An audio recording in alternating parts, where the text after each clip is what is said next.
Asifiwe tena dunia zima, ama popote pale ambapo unanipata.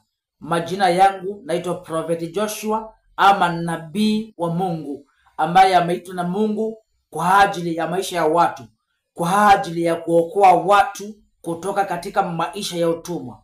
Maisha ya utumwa kama maisha ya kuwa na magonjwa, kila saa unashinda hospitali ukinunua madawa. Ni nabii ambaye ameitwa na Mungu kwa wito ambao ni wa kuokoa watu. Ndoa yako ikiwa na shida, ikiwa na changamoto, huyu ni nabii ambaye ameitwa na Mungu na ameteuliwa na Mungu ili aingie katika maisha yako na kukufungulia anga yako katika jina la Yesu Kristo. Mtu ambaye ananipata akiwa pale nyumbani, lakini shida imemfuata, lakini mateso imemfuata, amechukiwa, amekataliwa. Kuna mtu ambaye amekataliwa na kila kitu yote.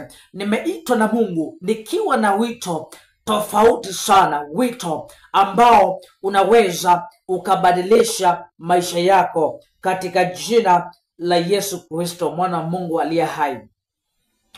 Kuna ushuhuda umetolewa na Susan kupitia kwa Facebook, na jua wale ambao wako Facebook, Susan unamfahamu na unamfahamu ule ushuhuda ambao ametoa. Huo ushuhuda na utafuta hapa, nilikuwa ametuma. Anasema ya kwamba nimekuwekea ushuhuda kwa kioo ama kwa screen. Anasema ya kwamba tangu nikutumie majina yangu, nimeona mabadiliko katika maisha yangu. Nilikuwa na mahangaiko mingi, na baada ya kufunja madhabahu, ndoa yangu imepata amani. Saa hii niko na mimba na nilikuwa sipati.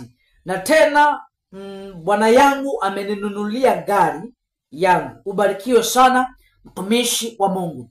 Leo nimekuja niongee na yule mtu ambaye ananipata yuko pale nyumbani na ametafuta mtoto na hapati, na anajua hata mume wako anakuchukia, anataka utoke kwa ndoa yako. Nimeitwa na Mungu nikiwa na wito. Kila kimewashinda wanadamu, Mungu akijamshinda.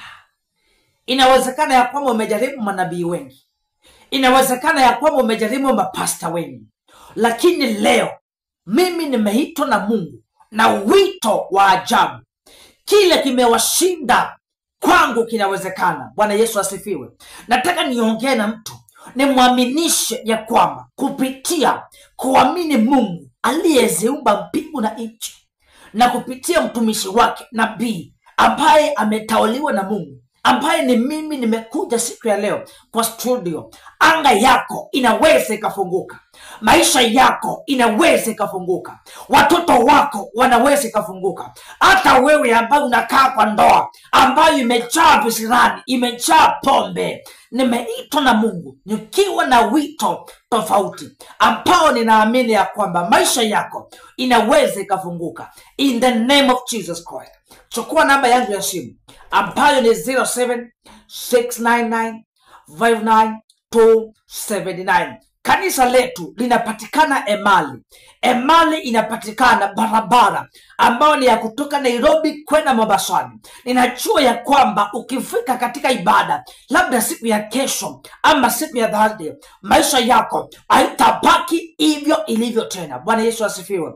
Ninakuaminishia ya kwamba kuna Mungu ambaye anaweza kubadilisha maisha yako, ambaye anaweza akafungua maisha yako katika jina la Yesu Kristo. Chukua namba ya simu ambayo nimekuwekea kwa screen, na Mungu azidi kukubariki sana, azidi kukutetea katika jina la Yesu Kristo. Kwa wale ambao wamejiunganisha ama wametuma sadaka zao, Mungu azidi kukubariki sana. Najua kuna mtu pale anatazama ametuma sadaka yake ya 200, na ninajua ya kwamba hiyo ndio ulikuwa nayo mbele na nyuma, au kuwa na ingine. Hata umetuma yenye ulikuwa nayo na ndio ulikuwa umeweka ya watoto. Ninakuaminishia siku ya leo, kabla ya siku kuisha, utapokea simu ambayo itabadilisha maisha yako. You don't know, haujui hiyo simu itakuwa ya nani? Inawezekana ya kwamba ni mimi nitakupigia hiyo simu nibadilishe maisha yako katika jina la Yesu Kristo. Na kuambia ya kwamba inawezekana kuna simu utaipokea ambayo itabadilisha maisha yako. Kuna mtu ambaye najua ametuma sadaka yake akitaka kufungulisha anga yake. Mungu akubariki sana, afungulishe maisha yako. Kuna simu ambayo utaipokea itakayobadilisha maisha yako. Amini sauti hii, amini sauti hii. In Jesus' name.